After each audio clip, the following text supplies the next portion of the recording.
The problem that I have with this, like conceptually, is that whether or not the election was stolen, it kind of doesn't matter. But I guess, I mean, okay, what is it? A million views in one day. What is it? If not for vote suppression tactics, Kamala Harris would have won. Our buddy Gregg Palast is with us. Who actually won or lost the 2024 election for president? Greg, welcome back to the... I should mention you are the Guardian, New York Times reporter. What if the audio wasn't desynced? If not for vote suppression... Mention you are the I guess it's Guardian, just, New York Times reporter, author of The Best Democracy Money Can Buy. Your latest film is Vigilantes, Inc. Fuck it, Blue QAnon, why not? Okay, wait, hold on. Let me be clear. Of course they cheated. They always do. In the 2020 election, they cheated massively. Republican governors shut down polling station, disenfranchised people. They deregistered people's votes based on like zip codes. We know they do this. I guess for me, the real issue is that like no one will be convinced by this. Certainly not anyone on the right, and it just contributes to making us look like sore losers. Which, don't get me wrong, I am a sore loser. But like, what's the difference between cheating by disenfranchising people and cheating by buying the media environment and disseminating disinformation until people vote against their own interest? It feels like a very arbitrary line that you draw, where it's, you know what I mean? It's like, okay, there's like a million ways to cheat that are legal and like above board, and then up to a point, and then past that point, it's like, oh, well, that's when it's real cheating. And so, well, they always cheat. Like, you know, that they were always going to do that. We know they did that, you know? But I don't like unfair things. I don't either. I guess I just wonder what like the value of going over this is. You know what I mean? I guess my main worry is, so for one, this isn't exceptional. They always cheat. And for two, I really don't want liberals to get the idea that they ran a good campaign and the problem was just that they cheated. You know, they didn't make it too big to rig. That's the issue. Like, I really do not want I don't want another, I don't want a repeat of the Russia, Hillary Clinton, Russia stole the election 2016 gambit, where a bunch of people from Hillary's campaign were like, no, we ran a great campaign. No problems there. The problem was that the election was stolen from us. And it's like, in 2016, did Russia attempt to weigh the scales in Trump's favor? Yeah. Was that the difference that was made? Was that like the key difference? No, not at all. It was a terrible campaign. And GreggPalast.com is your website. Hey, Greg. What am I looking at? Glad to be with you, Tom. Well, thank you. Okay, I actually don't know if I can watch two boomers on Zoom talk for 11 minutes. I don't actually think I can do this. I thought it'd be like a video. Who won or who lost the election? It's real simple. If not for vote suppression tactics, that's a fancy word for shafting people of color out of their vote, young people out of their vote, Kamala Harris would have won 3,565,000 votes. That's a number of voters that were denied the right to vote because they were purged or they were challenged or they had their provisional ballot thrown out. Let me give you some of the numbers. The reason I'm giving you numbers, and I've waited so long to make this report, is that I have to get the numbers from the government agencies, particularly something we call the Elections Assistance Commission. So people don't realize I used to be a professor of statistics. Here's a shorter clip. Unironically, thank you. Normally I wouldn't go to this, but I appreciate it. Villages. Yeah, you get about 12 voters in the entire United States population of a third of a billion. Boomer white men considered shutting the fuck up. Whoa, hold on. I'm not attacking these two individuals here. Okay, I've said nothing negative about them. I guess maybe I kind of like implied it by saying I don't want to watch the two boomers on a Zoom call, but that's more of a like attention span, you know, interest level thing. That's not really like a character attack, I don't think. You know, I don't have any reason to believe these two are anything but on the up and up. One of these days, I will be a white boomer. Not literally a part of that generation, but, you know, I'll get there. You get about 12 voters a year who do get charged with some type of voter fraud. And as far as I'm concerned, throw away the key. They're always, by the way, the 12, it's usually 10 are Republicans. Exactly. But, you know, but it's like, I literally calculated that you are more likely to be struck by lightning than to cast an illegal ballot. And yet we're talking about literally millions. This is a different topic. This is about the likelihood of people voting illegally, not about the disenfranchised votes. Yeah, I'm afraid I don't think this really means anything. I'm sorry. It's not a matter of whether or not it happened. It's a matter of whether or not it's like politically relevant, you know? My question is, what is being done about this? Nothing. And it doesn't matter. I don't know. I just kind of, I want people's understanding of this issue to be advanced to a point where they understand that, like, it's not about people being good or bad. It's not about people being, like, informed or uninformed. It's about a media environment constructed deliberately out of disinformation by a small group of ultra-wealthy people who work hand in hand with the Republican Party, because the Republican Party uses cultural issues as a distraction to win the votes to appeal to the wealthy interests, or the interests of those wealthy people. That's not to say Republicans don't care about being racist. They do. They love that shit. But the primary interest, generally speaking, is the enrichment of those wealthy people. Take a look again at those H-1B visa drama bits we got, you know, where Trump used to be anti H-1B visa, but then Daddy Elon likes them because Silicon Valley loves Indian immigrants, that they can have work 16 hours a day. That's the only reason Twitter didn't collapse completely when Elon took over, and now Trump is in favor of H-1B visas. I mean, if you really want to get down into the weeds of it, the Constitution of the United States of America is rigged in favor of Republicans because of the Senate. The Senate is like, the Senate is an idea that makes sense when you have a barely linked, you know, a union of like pastoral states with a combined population of 5 people, you know? What if we had 2 senators from the state of California with like 45 million people and 2 senators from Wyoming? Dreamed the mind of an insane person. What are you talking about? Oh, it's to represent the interests of the state. The state's interests are represented at the state level. That is the federal government. Why the would Wyoming and California deserve same consideration when economically and population-wise they are multiple orders of magnitude apart from one another? You think Elon is influencing Trump's decisions in any way? Where the fuck have you... is this like are you like pitching me one? Because if that's a pitch, if you're setting me up for one, you underhanded that ball that's coming at me at 12 miles per hour. I could have punched that ball out past the fence, okay? You need to give me no actual question. Okay, yes, I do think that. Man wakes up from decades-long slumber. I used to watch baseball games all the time. My brother played it a lot.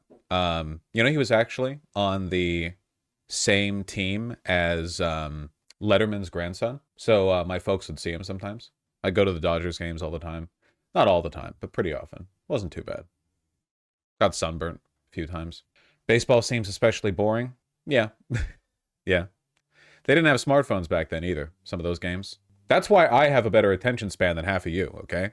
You guys couldn't sit through a shower without your phone playing music, all right? I developed skills back when I was young.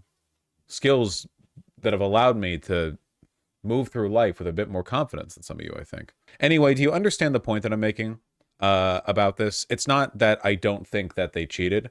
It's that I think that the belief that they cheated might lead liberals to a worse set of conclusions than if they understand that everything that like, basically, I want them to think of it as a different kind of cheating. I don't want to think of this as like a petty kind of cheating, like, oh, they delisted the votes or whatever, unregistered voters. I want them to think of it as a more systematic kind of cheating, because I don't want them to come away from this thinking, well, if we just like patch the holes in the system, it would all be okay. And when it's like, no, the capital class is pretty much like completely unified against you here. Like it is humanity versus the enemies of humanity. There's not, we're working beyond like, if only they hadn't deregistered the voters. But do I think the Republicans cheated? Yeah, like on every level, of course. But not in the same way a lot of people might like fixate on. We got to make it too big to rig. Yeah, but hold on. We can't patch the holes in the system. If liberals understand they stole the election and then realize there's nothing we can do about it, they'll get mad. I feel like it'll lead them to the wrong conclusions. Don't get me wrong. Like, I'm not suggesting we not like tell the truth or whatever, because people might derive the wrong conclusions. It's just about like what you focus on, right? Like, to me, the biggest cheat is the fact that all the information that Americans get comes from like 4 guys. Like, literally, you get your info from TV, social media, the newspapers, whatever. Like, literally, it's like, oh, here's like a team of people that you could fit in one small room. And they own all of it. All of it. And it's like, to me, that's the cheating, right? Like, you can, all of the after work that you do, you know, deregistering voters, you know, okay, sure, you know, but that's like peanuts compared to the fundamentals, right? It used to be a lot more difficult. Even back in the days of the robber barons, like the Gilded Age, even back in the era where we think of capitalists as being especially corrupt and powerful, you know, Tammany Hall bullshit. Back then, a newspaper was owned by the guy who ran the newspaper, for the most part. A big town might have dozens of independent newspapers, pamphleteers, you know, people who are literally running out corner to corner. You're getting your information from some local guy. You might know who wrote the paragraph you're reading on a local affair, you know? Like, not always, but often, yeah. Nowadays, everyone in the entire country uses like the same Facebook. It's easier than ever to control everything. But we also don't have democracy. Oh yeah, no, democracy is done. Definitely a stupid question. Is there any purpose for the capital class to accumulate capital besides accruing power? No, not even to accrue power. Capital accumulates capital. It has nothing to do with the interests of the people in the capital class. It's a derived force from the material conditions of the class itself. Like it's like a ball rolling down a hill. It's purposeless. There's no like greater goal or initiative. And this is one of the mistakes that people make. And people often make this mistake when they do conspiracizing, right? They're doing the conspiracy theories or whatever. Like individually, any number of these oligarch billionaires, I mean, they could be evil, rapists, shiftless pedophiles. They could be, I mean, maybe some of them are racist. Maybe some of them don't really care that much. Like it kind of varies person to person, but it doesn't really matter. Because like as an aggregate, they're all being pulled in the same direction. And it is a direction that's like antithetical to the life and well-being of like everyone. You know what I mean? Like their individual propensities, crimes, immoralities, or whatever. I'm not saying there isn't variance. I'm just saying that like it all it all aggregates in a given direction. You know what I mean? I don't mind the rim lighting, Miss Jenna. That's the reason why people say okay, most of the time when people say ACAB, it's because they're stupid and they're just repeating what they saw online. But the reason behind the statement like ACAB or whatever is not all cops are bad people. It's that cop as a category compels bad behavior from people within it. You can be a good person and a cop. Absolutely. There's probably a decent number of them, but that doesn't change the inertia of the class you're in, you know? It's like if you're on a ship and the ship is called Being a Cop and the ship is heading westward, you can run east on the deck of the ship. You might even cancel out the forward movement of the ship towards the west, you know? You might, like in total, be moving in an easterly direction, like even on the deck, like you're outpacing the speed of the ship moving west. But like, you know, you are running against the ship and the ship will win. Yeah, the ship wins that in the long run. So it's not like, oh, no one on that ship could ever move east or whatever. It's just you understand what the ship's doing. The example fell apart. No, I don't think so. I think actually the example held up pretty well, just like the ship. Thank you guys. I appreciate that. I really needed the boost in my confidence today. What is capital? Capital is wealth that can be reinvested into the accumulation of more wealth. Like, I'm sorry, I'm using perhaps like an un-Marxist definition there, a non-Marxist, a bad think. It's capital, essentially capital. Nowadays, capital is basically just wealth because non-capital forms of wealth have been subsumed into capital. But basically at this point, like it means money, but it means money in the context of reinvestment into the means of production. Does that make sense? Like if you're just a regular workaday guy and you have money, that money is not capital. If you took that money and you invested it in a project and it started to, you know, produce returns, that's capital. It doesn't necessarily mean big money, though it usually does. It just means like it's money that is being foisted into that system of reinvestment. It's possible to be very wealthy but possess no capital, not meaningfully. If you won the lottery, if you won $100 million and you just sat on it like in a bank, that's not capital. You're just very wealthy. Arguably, you're not a capitalist. In fact, I would say you're certainly not. You just have a lot of money.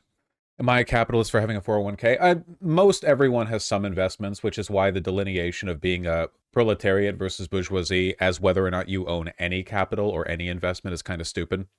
Because if you went by that definition, everyone who had a 401k would be a capitalist, which is obviously dumb and reductive and unhelpful. It is the goal of the capitalist to make sure that everyone's well-being is tied to the well-being of the stock market, to make sure everyone is invested in keeping the stock market propped up.